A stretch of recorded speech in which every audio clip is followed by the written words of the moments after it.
ರಾಜ್ಯಸಭೆಯ ಕದನಕ್ಕೆ ಈಗ big twist ಸಿಕ್ಕಿರುವಂಥದ್ದು. ನಿನ್ನೆ ರಾತ್ರಿ 10 ಗಂಟೆ 22 ನಿಮಿಷಕ್ಕೆ ಸರಿಯಾಗಿ ನಿಮ್ಮ ರಿಪಬ್ಲಿಕ್ ಕನ್ನಡ ಈ ಟ್ವಿಸ್ಟ್ನ ಸುದ್ದಿಯನ್ನ ಮೊದಲು ಬ್ರೇಕ್ ಮಾಡಿತ್ತು. 5ನೇ ಅಭ್ಯರ್ಥಿಯಾಗಿ ಕುಪೇಂದ್ರ ರೆಡ್ಡಿ ಅವರು ಕಣಕ್ಕಿಳಿತಾರೆ. ಇವತ್ತು 11 ಗಂಟೆಗೆ ನಾಮಪತ್ರವನ್ನ ಸಲ್ಲಿಕೆ ಮಾಡಲಿದ್ದಾರೆ ಅನ್ನುವ ಸುದ್ದಿಯನ್ನ ಬ್ರೇಕ್ ಮಾಡಿತ್ತು. ಆ ವಿಚಾರ ಈಗ ಸಂಚಲನವನ್ನ ಸೃಷ್ಟಿ ಮಾಡಿದೆ. ಕಾರಣ 5ನೇ ಅಭ್ಯರ್ಥಿಯನ್ನಾಗಿ ಕಣಕ್ಕಿಳಿಸೋದಿಲ್ಲ ಅನ್ನುವ ಕೂಲ್ ಆಗಿದ್ದಂಥ ಕಾಂಗ್ರೆಸ್ ಪಾಳ್ಯಕ್ಕೆ ಈಗ ಶಾಕ್ ಎದುರಾಗಿದೆ. ಅಡ್ಡ ಮತದಾನದ ಭೀತಿ ಎದುರಾಗಿದೆ. ಈಗ ರಿಪಬ್ಲಿಕ್ ಕನ್ನಡಕ್ಕೆ ಕುಪೇಂದ್ರ ರೆಡ್ಡಿ ಅವರು ಎಕ್ಸ್ಕ್ಲೂಸಿವ್ ಆಗಿ ಹೇಳಿಕೆಯನ್ನು ಕೊಟ್ಟಿದ್ದಾರೆ. ನಾನು ಇವತ್ತು ನಾಮಪತ್ರವನ್ನು ಹಾಕ್ತಿದ್ದೀನಿ ಅಂತ, ಎನ್ಡಿಎ ಅಭ್ಯರ್ಥಿಯಾಗಿ ನಾಮಪತ್ರವನ್ನ ಸಲ್ಲಿಸುತ್ತೀನಿ, ದೇವರಿದ್ದಾನೆ, ಗೆಲ್ಲುತ್ತೀನಿ ಅಂತ ಹೇಳಿ ಕುಪೇಂದ್ರ ರೆಡ್ಡಿ ಅವರು ಎಕ್ಸ್ಕ್ಲೂಸಿವ್ ಆಗಿ ರಿಪಬ್ಲಿಕ್ ಕನ್ನಡದ ಜೊತೆಯಲ್ಲಿ ಮಾತಾಡಿದ್ದಾರೆ. 11 ಗಂಟೆಗೆ ನಾಮಪತ್ರವನ್ನ ಸಲ್ಲಿಸಲಿರುವಂತಹ ಕುಪೇಂದ್ರ ರೆಡ್ಡಿ ಅವರು ಈಗ ಕಾಂಗ್ರೆಸ್ನಲ್ಲಿ ಶುರುವಾಗಿದೆ ಅಡ್ಡ ಮತದಾನದ ಭೀತಿ. ಕಾರಣ ಇಷ್ಟೇ, 3 ಅಭ್ಯರ್ಥಿಗಳನ್ನ ಕಣಕ್ಕಿಳಿಸಿರುವಂತಹ ಕಾಂಗ್ರೆಸ್ ಒಂದು ಅಭ್ಯರ್ಥಿಯನ್ನ ಆಲ್ರೆಡಿ ಬಿಜೆಪಿ ಕಣಕ್ಕಿಳಿಸಿದೆ. ಇನ್ನೊಬ್ರು ನಿಂತ್ಕೊಂಡ್ರೆ ವೋಟ್ಗಳು ಎಲ್ಲಿ ಕ್ರಾಸ್ ಆಗುತ್ತೋ ಅನ್ನುವ ಭಯ ಕಾಂಗ್ರೆಸ್ನಲ್ಲಿರುವಂಥದ್ದು. ಕಾರಣ ನೋಡಿ, ಬಿಜೆಪಿಯವರ ಪ್ಲಾನ್ ಇದ್ದಿದ್ದು 46 ಹೋಗುತ್ತೆ, ಮಿಕ್ಕಿದ್ದು ಯಾಕೆ ನಾವು ವೇಸ್ಟ್ ಮಾಡಬೇಕು ಅಂತೇಳಿ ಮೈತ್ರಿ ಅಭ್ಯರ್ಥಿಯನ್ನ ಕಣಕ್ಕಿಳಿಸ್ತಾರೆ. ಅದು ಕುಪೇಂದ್ರ ರೆಡ್ಡಿ ಅವ್ರನ್ನ ಆಯ್ಕೆ ಮಾಡಿ ಹಾಗಿಳಿಸಿದಾಗ ಅವ್ರಿಗೆ ಇನ್ನೂ 6 ಮತಗಳ ಅವಶ್ಯಕತೆ ಕಂಡು ಬರ್ತಾ ಇದೆ. 6 ಮತಗಳು ಕಾಂಗ್ರೆಸ್ನವರೇ ಹಾಕಬೇಕು. ಈ ಅಡ್ಡ ಮತದಾನದ ಭೀತಿ ಕಾಂಗ್ರೆಸ್ನವ್ರಿಗಿದೆ. ಆದ್ರೂ ಕೂಡ ಕುಪೇಂದ್ರ ರೆಡ್ಡಿ ಅವರು ಮಾತನಾಡಬೇಕಾದ್ರೆ ನಾನು ಗೆಲ್ತೀನಿ ಅಂತೇಳಿ ವಿಶ್ವಾಸವನ್ನು ವ್ಯಕ್ತಪಡಿಸಿದ್ದಾರೆ. ಹಾಗಾದ್ರೆ ಏನ್ ಹೇಳಿದ್ದಾರೆ ಕುಪೇಂದ್ರ ರೆಡ್ಡಿ ಅವರು, ಕೇಳಿ ಬನ್ನಿ. ಸರ್, ಕುಪೇಂದ್ರ ರೆಡ್ಡಿ ಸರ್, ವಿಜಯ್ ಅಂತ ಸರ್, ಇದು ಈಗ ನೀವು ನಾಮಿನೇಷನ್ NDA ಅಭ್ಯರ್ಥಿಯಾಗಿ ನಾಮಿನೇಷನ್ ಆಗ್ತಾ ಇದ್ದೀರಾ ಅಂತ ನಿಜನಾ ಸರ್? ಹೌದು ಇವತ್ತು ಆಗ್ತಾ ಇದ್ದೀನಿ. ಓಕೆ ಸರ್, ಅದು NDA ಅಭ್ಯರ್ಥಿನ ಅಥವಾ ಬಿಜೆಪಿ JDS ಅಂದ್ರೆ ಇದು ಇಂಡಿಪೆಂಡೆಂಟ್ ಪಕ್ಷಗಳು ಸೇರಿ ಎರಡನೇ ಸೀಟ್ ಕೊಟ್ಟಿದ್ದಾರೆ, ಅದಕ್ಕೆ ಕಂಟೆಸ್ಟ್ ಮಾಡ್ತಾ ಇದ್ದೀನಿ. ಸರ್, ಒಂದು ಕುತೂಹಲ ಇರುವಂತದ್ದು, ಒಂದು ಈಗ ಬಿಜೆಪಿ JDS ಎರಡು ಸೇರಿ ಉಳಿಕೆ ಮತ ಸೇರಿದ್ರೆ ನಿಮ್ಗೆ ಒಂದು 7 ಮತ ಏನೋ ಶಾರ್ಟೇಜ್ ಬರುತ್ತೆ. ಈಗ ನೀವು ಕಣಕ್ಕಿಳಿತಾ ಇರುವಂತದ್ದು ಒಂದಷ್ಟು ಕುತೂಹಲ ಇದೆ, ಏನೇನ್ಸುತ್ತೆ ಸರ್? ನೋಡೋಣ, ಮುಂದಕ್ಕೆ ಗೊತ್ತಾಗ್ತದೆ. ಏನಾಗ್ತದೆ ನಂಗೆ ಗೊತ್ತಿಲ್ಲ. ನಾಮಿನೇಷನ್ ಫೈಲ್ ಮಾಡಿಬಿಟ್ಟು ಆಮೇಲೆ ಏನು ಮಾಡಬೇಕು ಅನ್ನೋದು ಆಲೋಚನೆ ಮಾಡಬೇಕಾಗ್ತದೆ. ರಿಪಬ್ಲಿಕ್ ಕನ್ನಡಕ್ಕೆ ಎಕ್ಸ್ಕ್ಲೂಸಿವ್ ಆಗಿ ಮಾತನಾಡಿದ್ದಾರೆ ಆರ್ ಅಶೋಕ್. ಏನ್ ಹೇಳಿದ್ದಾರೆ ನೋಡೋಣ ಬನ್ನಿ. JDS ಯಾರನ್ನಾದ್ರೂ ಅಭ್ಯರ್ಥಿಯನ್ನಾಗಿ ಮಾಡ್ಲಿ, ನಮ್ಮ ಬೆಂಬಲ ಇದೆ ಅನ್ನೋದನ್ನ ಆರ್ ಅಶೋಕ್ ಅವರು ಹೇಳಿದ್ದಾರೆ. ಹಾಗೇನೆ ನಾವು ಒಂದು ಸ್ಥಾನವನ್ನ ಬಹಳ ಈಸಿಯಾಗಿ ಸುಲಭವಾಗಿ ಗೆಲ್ತೀವಿ, ಇನ್ನೊಂದು ಸ್ಥಾನಕ್ಕೆ JDS ಅಭ್ಯರ್ಥಿಯನ್ನು ಹಾಕ್ತಾರೆ, ಅದಕ್ಕೆ ನಮ್ಮ ಬೆಂಬಲ ಇದೆ ಅಂತ ಆರ್ ಅಶೋಕ್ ಹೇಳಿದ್ದಾರೆ. ರಿಪಬ್ಲಿಕ್ ಕನ್ನಡಕ್ಕೆ ಎಕ್ಸ್ಕ್ಲೂಸಿವ್ ಆಗಿ ಆರ್ ಅಶೋಕ್ ಮಾತನಾಡಿರುವಂತದ್ದು ಕುಪೇಂದ್ರ ರೆಡ್ಡಿ ಅಭ್ಯರ್ಥಿಯಾಗಿ ಕಣಕ್ಕಿಳಿಯೋ ವಿಚಾರದಲ್ಲಿ ಬೆಂಬಲ ಇದೆ ಅನ್ನೋದನ್ನ ಹೇಳಿದ್ದಾರೆ. ಅವರಿಗೆ ನಮ್ಮ ಬೆಂಬಲ ಇದ್ದೇ ಇರುತ್ತೆ, ಒಂದು ಸ್ಥಾನವನ್ನ ಹೇಗೂ ನಾವು ಸುಲಭವಾಗಿ ಗೆಲ್ತೇವೆ, ಈ ಕುಪೇಂದ್ರ ರೆಡ್ಡಿ ಅವರು ಕೂಡ ಗೆಲ್ತಾರೆ, ಅದಕ್ಕೆ ನಮ್ಮ ಬೆಂಬಲ ಇದೆ ಅನ್ನೋ ಅರ್ಥದಲ್ಲಿ ಆರ್ ಅಶೋಕ್ ಮಾತನಾಡಿದ್ದಾರೆ. ನಿಮ್ಗೆ ಹೆಚ್ಚಿಗೆ 20 ಮತ ಉಳಿತದೆ, ಹೀಗಾಗಿನೇ JDS ನಿಂದ ಕುಪೇಂದ್ರ ರೆಡ್ಡಿ ನಿಲ್ಬೋದು ಅನ್ನೋ ಚರ್ಚೆ ನಡೀತಾ ಇದೆ, ಹೌದಾ ಸರ್? JDS ಯಾರನ್ನೇ ಮಾಡಿದ್ರು ನಮ್ಮ ಪಾರ್ಟಿ ಬೆಂಬಲ ಮಾಡ್ತೀರಿ. ಅವರು ಕೇಂದ್ರದ ನಾಯಕರ ಜೊತೆ ಮಾತಾಡಬೇಕು. ಇನ್ನೊಂದು ಅಭ್ಯರ್ಥಿ ಹಾಕಂಗಿದ್ರೆ ನಮ್ಮ ಕೇಂದ್ರದ ನಾಯಕರ ಜೊತೆ ಮಾತಾಡಬೇಕು. ಅವರು ಮಾತಾಡ್ತಾರೆ. ಇನ್ನೂ ಅವ್ರ ಅಭ್ಯರ್ಥಿನ ಫೈನಲ್ ಮಾಡಿಲ್ಲ. ನೆನ್ನೆನೂ ಕೂಡ ಬಂದಿದ್ದರು, ರೇವಣ್ಣ ಅವರು ಎಲ್ಲ ಬಂದಿದ್ರು, ಮಾತಾಡಿದ್ರಿ ನಾವು. ಅವರು ಫೈನಲ್ ಮಾಡಿದ್ರೆ ಅವ್ರು ಕೇಂದ್ರದ ಜೊತೆ ಮಾತಾಡ್ತಾರೆ. ಇದಿಷ್ಟು ಅಶೋಕ್ ಅವರ ಹೇಳಿಕೆ. ರಾಜ್ಯಸಭೆ ಚುನಾವಣೆಗೆ ಈಗಾಗಲೇ ಬಿಜೆಪಿ ಒಂದು ಅಭ್ಯರ್ಥಿ ಫೈನಲ್ ಆಗಿದೆ, ಇನ್ನೊಂದು JDSಗೆ ಬಿಟ್ಟಿದ್ದೀವಿ. ಅವ್ರು ಯಾರೇ ಅಭ್ಯರ್ಥಿ ಹಾಕಿದ್ರು ಅವ್ರಿಗೆ ಬೆಂಬಲ ವ್ಯಕ್ತಪಡಿಸುವ ಮಾತನ್ನು ಹೇಳ್ತಾ ಇದ್ದಾರೆ. ಕ್ಯಾಮ್ರಾ ಪರ್ಸನ್ ಮಂಜು ಜೊತೆ ಸತೀಶ್ ಕುಮಾರ್, ರಿಪಬ್ಲಿಕ್ ಕನ್ನಡ. ಹೀಗಾಗಿನೇ JDS ನಿಂದ ಕುಪೇಂದ್ರ ರೆಡ್ಡಿ ನಿಲ್ಬೋದು ಅನ್ನೋ ಚರ್ಚೆ ನಡೀತಾ ಇದೆ, ಹೌದಾ ಸರ್? JDS ಯಾರನ್ನೇ ಮಾಡಿದ್ರು ನಮ್ಮ ಪಾರ್ಟಿ ಬೆಂಬಲ ಮಾಡ್ತೀರಿ. ಅವರು ಕೇಂದ್ರದ ನಾಯಕರ ಜೊತೆ ಮಾತಾಡಬೇಕು. ಇನ್ನೊಂದು ಅಭ್ಯರ್ಥಿ ಹಾಕಂಗಿದ್ರೆ ನಮ್ಮ ಕೇಂದ್ರದ ನಾಯಕರ ಜೊತೆ ಮಾತಾಡಬೇಕು. ಅವರು ಮಾತಾಡ್ತಾರೆ. ಇನ್ನೂ ಅವ್ರ ಅಭ್ಯರ್ಥಿನ ಫೈನಲ್ ಮಾಡಿಲ್ಲ. ನೆನ್ನೆನೂ ಕೂಡ ಬಂದಿದ್ದರು, ರೇವಣ್ಣ ಅವರು ಎಲ್ಲ ಬಂದಿದ್ರು, ಮಾತಾಡಿದ್ರಿ ನಾವು.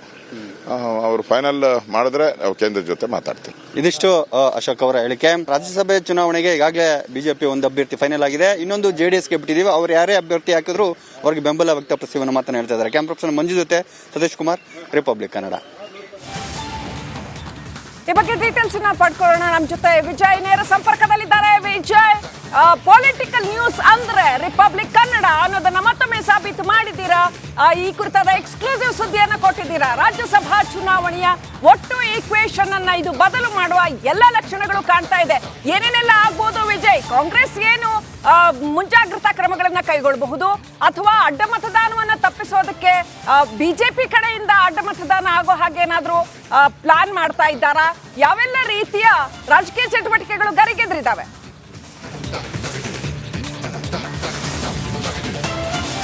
ಶ್ರೀಲಕ್ಷ್ಮಿ, ಮಹತ್ವದ ಬೆಳವಣಿಗೆಯಲ್ಲಿ ರಾಜ್ಯಸಭಾ ಚುನಾವಣೆಯನ್ನ 5ನೇ ಅಭ್ಯರ್ಥಿ ಹಾಕುವ ಮೂಲಕ ಬಿಜೆಪಿ ಮತ್ತು JDS NDA ಅಭ್ಯರ್ಥಿಯಾಗಿ ಇಡೀ ಚುನಾವಣಾ ಕಣವನ್ನು ಕೂಡ ಬದಲಾವಣೆ ಮಾಡಿರುವಂಥದ್ದು, ಚುನಾವಣಾ ಚಿತ್ರಣವನ್ನು ಕೂಡ ಬದಲಿಸಿರುವಂಥದ್ದು.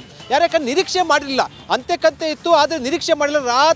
ತಡರಾತ್ರಿ ಆದ ಬೆಳವಣಿಗೆ ಹಿನ್ನೆಲೆಯಲ್ಲಿ ಬಿಜೆಪಿ ಹೈಕಮಾಂಡ್, ಅದರಲ್ಲೂ ಅಮಿತ್ ಶಾ ಅವರ ಸೂಚನೆಯ ನಂತರ 5ನೇ ಅಭ್ಯರ್ಥಿ ಹಾಕೋದಕ್ಕೆ ತೀರ್ಮಾನ ಆಗಿರುವಂಥದ್ದು. ಮತಗಳ ಲೆಕ್ಕಾಚಾರ ನೋಡಿದ್ರೆ ಬಿಜೆಪಿ ಮತ್ತು JDSನ ಹೆಚ್ಚುವರಿ ಮತಗಳು ಎರಡೂ ಕೂಡ ಮತಗಳು ಕ್ರೋಢೀಕರಣ ಆದರೆ 7 ಮತಗಳು ಬೇಕಾಗುತ್ತೆ ಕುಪೇಂದ್ರ ರೆಡ್ಡಿ ಗೆಲ್ಲೋದಕ್ಕೆ. 7 ಮತಗಳಲ್ಲಿ ಜನಾರ್ದನ್ ರೆಡ್ಡಿ 1 ಮತ ಬರುತ್ತೆ, ಇನ್ನು ಉಳಿದ 6 ಮತಗಳು ಪಕ್ಷೇತರ ಅಭ್ಯರ್ಥಿ ಅದರಲ್ಲಿ ಬರ್ತಾರಾ ಅಥವಾ ಕಾಂಗ್ರೆಸ್ ಕ್ರಾಸ್ ವೋಟಿಂಗ್ ಆಗುತ್ತಾ ಅನ್ನುವಂಥದ್ದು ಕೂಡ ಸಾಕಷ್ಟು ಈಗ ಚರ್ಚೆಯ ವಿಚಾರ ಆಗಿರುವಂಥದ್ದು. ಪ್ರಮುಖವಾಗಿ ಅಡ್ಡ ಮತದಾನ, ಕುದುರೆ ವ್ಯಾಪಾರಕ್ಕೆ ಸಂಬಂಧಪಟ್ಟಂತೆ ಈಗ ಚರ್ಚೆಯ ವಿಚಾರ ಆಗಿರುತ್ತದೆ. ಕಾಂಗ್ರೆಸ್ನಲ್ಲಿ ಅಷ್ಟೊಂದು ಸುಲಭವಾಗಿ ಕೂಡ ಕ್ರಾಸ್ ವೋಟಿಂಗ್ ಆಗುತ್ತಾ ಅನ್ನುವಂಥದ್ದು. ಯಾಕೆಂದ್ರೆ ಸರ್ಕಾರ ಇನ್ನು 4 ವರ್ಷ ಇರುವಂಥದ್ದು. ಆಫ್ಕೋರ್ಸ್ ಕಾಂಗ್ರೆಸ್ ಒಂದು ವೇಳೆ ಏನೋ ಅಡ್ಡ ಮತದಾನ ಆದರೂ ಕೂಡ ಕಾಂಗ್ರೆಸ್ನ ಅಂದರೆ ಶಾಸಕ ಸದಸ್ಯತ್ವ ಶಾಸಕತ್ವ ಸ್ಥಾನ ಏನಿದೆ ಅದು ರದ್ದಾಗೋದಿಲ್ಲ, ಅದಕ್ಕೆ ಯಾವುದು ಕೂಡ ಕುತ್ತು ಬರೋದಿಲ್ಲ. ಆದರೆ ಶಾಸಕತ್ವ ಸ್ಥಾನ ಕುತ್ತು ಬರಲ್ಲ ಅಂತಂದ್ರೂ ಕೂಡ ಯಾರು ಅಡ್ಡ ಮತದಾನ ಹಾಕಿದ್ರು ಅನ್ನೋಂಥದ್ದು ಕೂಡ ಗೊತ್ತಾಗುತ್ತೆ. ವಿಪ್ ಉಲ್ಲಂಘನೆ ಆಗೋದಿಲ್ಲ, ವಿಪ್ ಕೊಡ್ಬೋದು, ಆದರೆ ವಿಪ್ ಉಲ್ಲಂಘನೆ ಮಾಡೋದಕ್ಕೆ ರಾಜ್ಯಸಭಾ ಚುನಾವಣೆಯಲ್ಲಿ ಬರೋದಿಲ್ಲ. ಆದರೆ ಯಾರು ಅಡ್ಡ ಮತದಾನ ಹಾಕಿದ್ರು ಅನ್ನೋಂಥದ್ದು ಎಲ್ಲ ಪಕ್ಷಗಳು ಕೂಡ ಗೊತ್ತಾಗುತ್ತೆ, ಏಜೆಂಟ್ಗೆ ತೋರಿಸ್ಬೇಕಾಗುತ್ತೆ. ಅವರು ಒಂದು ರೀತಿಯಲ್ಲಿ ಪಕ್ಷದಲ್ಲಿ ಒಂದು ರೀತಿಯಲ್ಲಿ ಕಷ್ಟದ ಪರಿಸ್ಥಿತಿಗೆ ಸಿಲುಕಬೇಕಾಗುತ್ತೆ. ಆದರೆ ರಾಜಕಾರಣದಲ್ಲಿ ಚುನಾವಣೆಯಲ್ಲಿ ಯಾವಾಗ ಏನು ಬೇಕಾದ್ರೂ ಕೂಡ ಆಗ್ಬೋದು. ನಮ್ಮ ರಾಜಕೀಯ ಇತಿಹಾಸವನ್ನು ನೋಡಿದ್ರೆ ನಮ್ಮ ರಾಜ್ಯದಲ್ಲಿ ಈ ಹಿನ್ನೆಲೆಯಲ್ಲಿ ಈಗ ಕುಪೇಂದ್ರ ರೆಡ್ಡಿ ಅವರು ನಾಮಪತ್ರ ಸಲ್ಲಿಸೋಕ್ಕೆ ಮುಂದಾಗಿರುವಂಥ ಹಿನ್ನೆಲೆ ನಿರ್ಧಾರ ಮಾಡಿರುವಂಥ ಹಿನ್ನೆಲೆಯಲ್ಲಿ 27ನೇ ತಾರೀಕು ಚುನಾವಣೆ ನಡೆಯುವಂಥದ್ದು, ಯಾರು ಕ್ರಾಸ್ ವೋಟಿಂಗ್ ಮಾಡ್ತಾರೆ ಅನ್ನುವಂಥದ್ದು ಈಗ ಸಾಕಷ್ಟು ಕುತೂಹಲ ಕೇಳಿಸಿರುವಂಥದ್ದು. ಒಂದು ರೀತಿಯಲ್ಲಿ ರಾಜಕೀಯ ಚಟುವಟಿಕೆ ಕೂಡ ಬದಲಾವಣೆ ಆಗಿರುವಂಥದ್ದು. 25 ಥ್ಯಾಂಕ್ ಯು ವಿಜಯ್ ಡೀಟೇಲ್ಸ್ಗಾಗಿ. ನೋಡಿ, ಇನ್ನು ಕುಪೇಂದ್ರ ರೆಡ್ಡಿ ಅವರು ಇವತ್ತು 11 ಗಂಟೆಗೆ ನಾಮಪತ್ರವನ್ನು ಸಲ್ಲಿಕೆ ಮಾಡ್ತಾರೆ.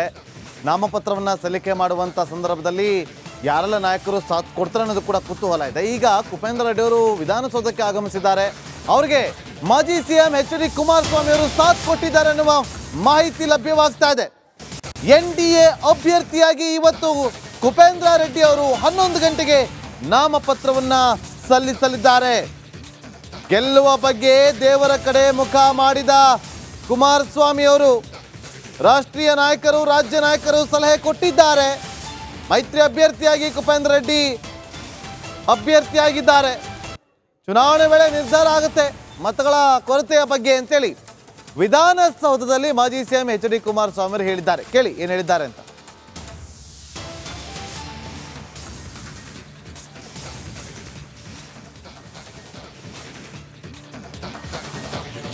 ಕುಪೇಂದ್ರ ರೆಡ್ಡಿ ಅವರ ಜೊತೆ ನೋಡಿ, ವಿಧಾನಸೌಧಕ್ಕೆ HD ಕುಮಾರಸ್ವಾಮಿ ಅವರು ಬರ್ತಾರೆ. ಆ ಸಂದರ್ಭದಲ್ಲಿ ಅಲ್ಲಿದ್ದಂಥ ಮಾಧ್ಯಮದವರು ಏನು ಸರ್ ಮತಗಳ ಕೊರತೆ ಆಗುತ್ತಲ್ಲ ಹೆಂಗೆ ಅಂತಂದಾಗ, ಚುನಾವಣೆ ವೇಳೆ ನಿರ್ಧಾರ ಆಗುತ್ತೆ ಬಿಡಿ ಅಂತ ಹೇಳಿದ್ದಾರೆ.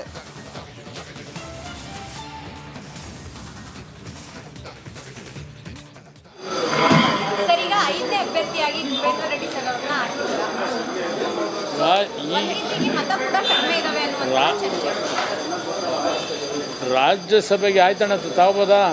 ಮೇಲೆ ಹೋಗ್ಬೇಕಲ್ಲ ಅರ್ಜೆಂಟ್. ರಾಜ್ಯಸಭೆಗೆ ನಾಮಪತ್ರವನ್ನು ಸಲ್ಲಿಸಲಿಕ್ಕೆ ಇವತ್ತು ಕೊನೆಯ ದಿನ ಏನಿದೆ. BJPಯ ರಾಷ್ಟ್ರೀಯ ನಾಯಕರು ಮತ್ತು ಬಿ ಜೆ ಪಿಯ ರಾಜ್ಯದ ನಾಯಕರು ಎಲ್ಲರ ಒಂದು ಸಲಹೆ ಮೇರೆಗೆ ಬಿ ಜೆ ಪಿ ಮತ್ತು ಜೆ ಡಿ ಎಸ್ನ ಎನ್ ಡಿ ಎ ಅಭ್ಯರ್ಥಿಯಾಗಿ ಭೂಪೇಂದ್ರ ರೆಡ್ಡಿ ಅವರನ್ನು ಚುನಾವಣೆಯಲ್ಲಿ ನಾಮಪತ್ರ ಸಲ್ಲಿಸ್ತಕ್ಕಂಥ ನಿರ್ಧಾರ ಆಗಿದೆ. ಇರ್ತಕ್ಕಂಥ ಸಂಖ್ಯೆಯ ಬಗ್ಗೆ ನಿಮಗೇನು ಅನುಮಾನಗಳಿದೆ, ಚುನಾವಣಾ ಫಲಿತಾಂಶದ ನಂತರ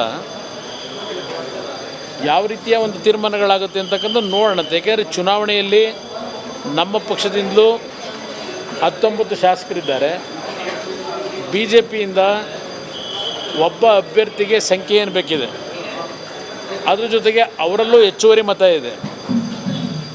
ಆ ಒಂದು ಹಿನ್ನೆಲೆಯಲ್ಲಿ ವಿರೋಧ ಪಕ್ಷಗಳ ಮತಗಳು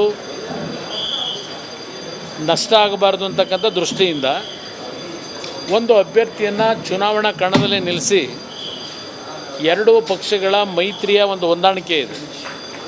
ಈ ಮತವನ್ನು ಭೂಪೇಂದ್ರ ರೆಡ್ಡಿ ಅವರು ಏನೋ 5ನೇ ಅಭ್ಯರ್ಥಿ ನಿಲ್ತಾ ಇದ್ದಾರೆ, ಅವರಿಗೆ ವರ್ಗಾಯಿಸಬೇಕು ಅಂತಕ್ಕಂಥದ್ದು ನಿರ್ಧಾರ ಮಾಡಿದ್ದೇವೆ. ಸರ್, ಅದು ಸುಲಭವಾಗಿ ಗೆಲ್ಲಕ್ಕಾಗತ್ತಾ ಸರ್?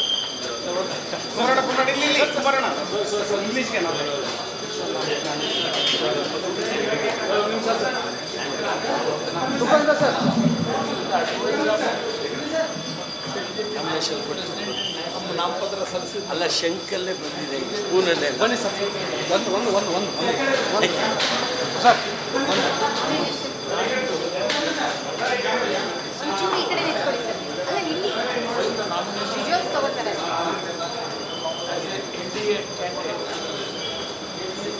Thank you.